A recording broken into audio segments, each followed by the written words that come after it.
آج کی جو اپڈیٹس ہیں وہ پنجاب ایجوکیشن ڈپارٹمنٹ سے ریلیونٹ کچھ خبریں ہیں، جس میں ایک تو جو سرکاری سکولز ہیں ان کی پرائیویٹائزیشن کے حوالے سے بھی ایک اپڈیٹ ہے، اور کچھ نوٹیفیکیشنز ہیں، اور جو لیسن پلاننگ ہوتی ہے، یعنی لیسن پلان جو ہوتا ہے کلاس میں، جو لیسن پلان کی ضرورت ہوتی ہے، کچھ دوست جو ہیں وہ ویورز جو ہیں وہ کمنٹ بھی کر رہے تھے کہ لیسن پلان کے بارے میں ویڈیو بنائیں۔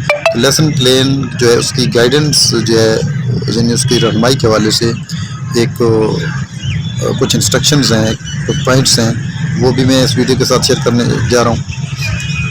اور اس کے علاوہ وزیر تعلیم پنجاب نے ایک سٹیٹمنٹ دیا ہے، وہ بھی اس ویڈیو کے تھرو آپ سنیں گے اور دیکھیں گے۔ تو اگر آپ میرے اس چینل پہ نہیں ہیں، اس کو آپ نے پہلے سبسکرائب نہیں کیا ہو تو آپ اس کو سبسکرائب کر لیں، تاکہ اس طرح کی جو بھی ویڈیوز ہیں وہ اب تک بر وقت پہنچتی رہیں اور آپ اس سے استفادہ کرتے رہیں۔ تو چلتے ہیں، جو سب سے پہلی اپڈیٹ ہے ویورز کی وہ کیا ہے۔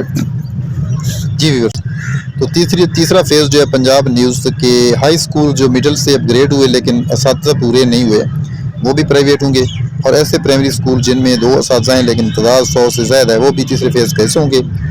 تو یہ ویورز خبر ہے سکولز جو ہیں ان کی پرائیویٹائزیشن کے حوالے سے، کیونکہ فرسٹ 2 فیزز جو ہیں وہ تو کمپلیٹ ہو چکی ہیں، اب جو تیسری فیز ہے اس نے کمپلیٹ ہونا ہے۔ تو اس حوالے سے یہ ایک اپڈیٹ آ چکی ہے، اور میں نے یہ ضروری سمجھا ہے کہ یہ اپڈیٹ جو ہے وہ میں آپ کے ساتھ شیئر کروں۔ تو رانا سکندر خان صاحب نے ایک میسج کنوے کیا ہے کہ الحمدللہ after CODO now test for department education officer round is also complete. We will announce result next week along with appointment orders. Next is appointment of permanent school heads. اب اگلی جو appointment ہے وہ ہے پرماننٹ اسکول ہیڈز کی۔ یہ permanent school heads جو ہیں وہ تعینات کیے جائیں گے، وہ کیسے کیے جائیں گے؟ Please send suggestions on the education help line 0316026140 on WhatsApp for the criteria of a teacher appointment. That is the next priority. Performance has to be considered along with seniority and test. Primary, elementary, high and higher secondary school with allowance 5,000 to 10,000 tenure, sanctity and lipidio powers. تو یہ ایک نئی announcement ہے کہ اب next جو phase ہے تو وہ اس حوالے سے ہوگا۔ یہ نیکسٹ فیز کے بارے میں یہ بات کی جا رہی ہے۔ تو اب یہ تو وزیر تعلیم پنجاب کی اسٹیٹمنٹ ہے، اور اب چلتے ہیں کہ ایک نوٹیفیکیشن ہے وہ کیا ہے، اور اس کے بعد لیسن پلان کے بارے میں بھی میں آپ کو بتاؤں گا۔ جی ویور جی، نوٹیفیکیشن ہے directorate of public instructions secondary Punjab کی طرف سے، CO district education authority Faisal آباد، ووٹیک سنگھ، جھنگ، چنیوٹ، ملتان، خانے وال، لودھراں۔ اس کے بعد یہ جو ہے بہاول نگر ہے، جہلم ہے، چکوال ہے، اٹک ہے، ڈی جی خان ہے، لیا ہے، مظفر گڑھ، راجن پور، سرگودا اور میاں والی۔ تو وہاڑی بھی اس میں شامل ہے۔ NSB and FTF balance of all schools as on 29/11/2024 along with the bank statement کے ساتھ جو NSB اور FTF کا جو بیلنس ہے وہ 29/11/2024 تک۔ تو اس میں یہ لیٹر کا ریفرنس دیا گیا کہ 29 نومبر کو بھی ہم نے لیٹر کنوے کیا تھا۔ تو اس کے علاوہ گورنمنٹ آف دا پنجاب اور لیٹر نمبر یہ ریفرنس دیا گیا، اور you are hereby directed to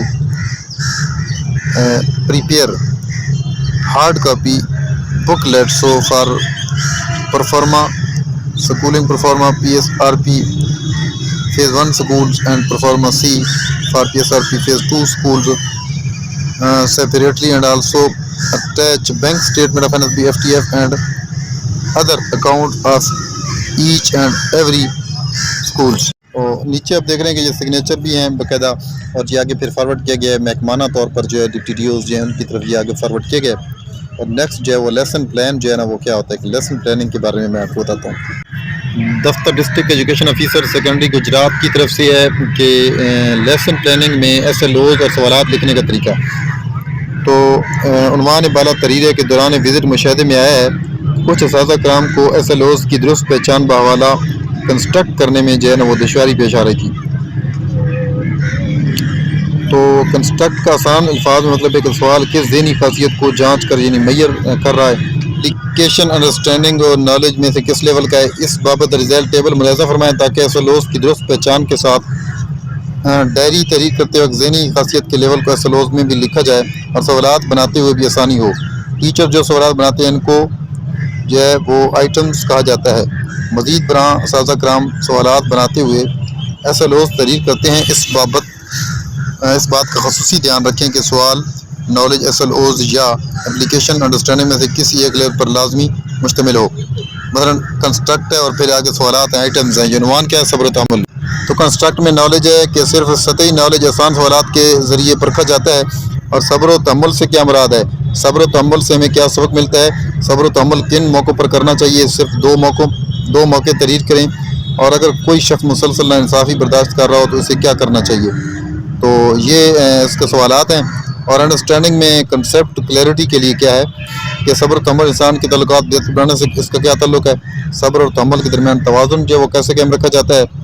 آپ کے خیال میں صبر و تحمل ایک قدرتی صفت ہے یا سیکھنے والی؟ اور صبر و تحمل کا تعلق انسان کی جذباتی ذہانت سے کیا ہے؟ پھر ہے اس کی اپلیکیشن، یعنی اس کا استعمال جو ہے وہ کیا ہے؟ کسی چیز کی ایک اپلیکیشن ہوتی ہے۔ اگر آپ کے سامنے کوئی شخص غصے میں اور آپ کو اس سے بات کرنی ہو تو آپ کو کس طرح صبر و تحمل کا مظاہرہ کریں گے؟ کبھی آپ نے کسی کو صبر سے کام لیتے ہوئے دیکھا تو اس وقت آپ کی کیا رائے تھی؟ آپ کے خیال میں بچوں میں صبر و تحمل جو ہے اس کو سکھانے کا جو ہے وہ طریقہ کیا ہے؟ تو یہ ساری چیزیں جو مد نظر رکھنی ہیں، اور یعنی صبر و تحمل آپ کے خیال میں اس کے تعلقات کو کیسے بہتر بناتا ہے؟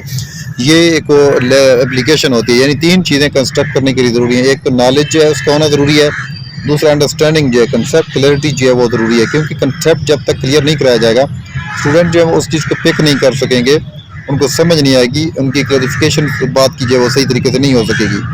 اور اپلیکیشن استعمال، یہ تین مین مطلب ہے کہ کمپوننٹس ہیں لیسن پلاننگ کے۔ یہ تین مین چیزیں ہیں لیسن پلاننگ کی۔ تو اسی چیز کو مثال بناتے ہوئے آپ ڈھیر سارے جو لیسن ہیں وہ ان کو پلان کر سکتے ہیں۔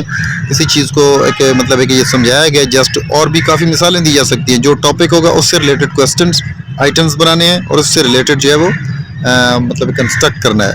کنسٹرکٹ اور آئٹم دیکھیں، اگر آپ کوئی چیز بناتے ہیں، مطلب کوئی مکان ہے یا کوئی چیز اگر کوئی بناتا ہے، کنسٹرکٹ کرتا ہے، تو اس کے لیے آئٹمس کا ہونا تو ضروری ہے۔ تو بالکل ایسے لائک جب بھی آپ کوئی لیسن پلان کرتے ہیں تو اس کے لیے جو آئٹمز ہیں وہ پیوٹل رول ادا کرتے ہیں، سینٹرل رول ادا کرتے ہیں، یعنی مرکزی کردار تو آئٹمز کا ہوتا ہے۔ تو جو بھی اگر لیسن پلان کرنا ہے اس کے لیے آئٹمز جو ہیں ان کا ہونا بہت ضروری ہے، اور جو مرکزی کردار ہے وہ ہوتا ہی آئٹمز کا ہے۔ کوئی بھی چیز اگر کنسٹرکٹ کرنا چاہتے ہیں آپ، مثال کے طور پر اگر میزن ہے، معمار ہے، وہ کوئی چیز بنانا چاہتا ہے تو اس میں جو ہے وہ پلاننگ فرسٹ آف آل ہوتی ہے، اور اس کے علاوہ جتنے بھی ٹولز ہوتے ہیں اس کے لیے استعمال ہونے والے وہ بھی ہوتے ہیں۔ ایز لائک سیم جب آپ کوئی لیسن جو ہے وہ پڑھا رہے ہوں تو لیسن پلاننگ کرنی اس لیے ضروری ہے کہ آپ کے پاس نالج ہو، کنسٹرکٹ کریں، اور آئٹمز ہونے چاہیے، اور ٹولز بھی آپ کے پاس ہونے چاہیے۔ ٹولز کیا ہے کہ کچھ ایویٹس ہوتے ہیں جن کی ایگزامپلز دے کر جو ہے وہ آپ اسٹوڈنٹس کو اچھی طریقے سے جو ہے سوال جو کلیئر کروا سکتے ہیں۔ اسی کے ساتھ اجازت چاہتا ہوں، اللہ حافظ۔ یہ جو ہے جی ہیڈ ٹیچر پرائمری اسکول ہے، یہ گریڈ 15 کے لیے ہے، اور یہ ہیڈ ٹیچر گریڈ 16 کے لیے، اور یہ جو ہے جی ہیڈ ماسٹر گریڈ 17 کے لیے، اور یہ جو ہے جی سینئر ہیڈ ماسٹر گریڈ 18 کے لیے، اور یہ جو پرنسپل گریڈ 19 کے لیے جی۔ یہ تعلیمی قابلیت اور سلیکشن کا طریقہ، مدت اور تجربہ جو ہے وہ لکھا گیا ہے، تاکہ جو دوست اس قابل ہیں ان کو جو ہے وہ ہیڈ ٹیچر لگا دیا جائے گا۔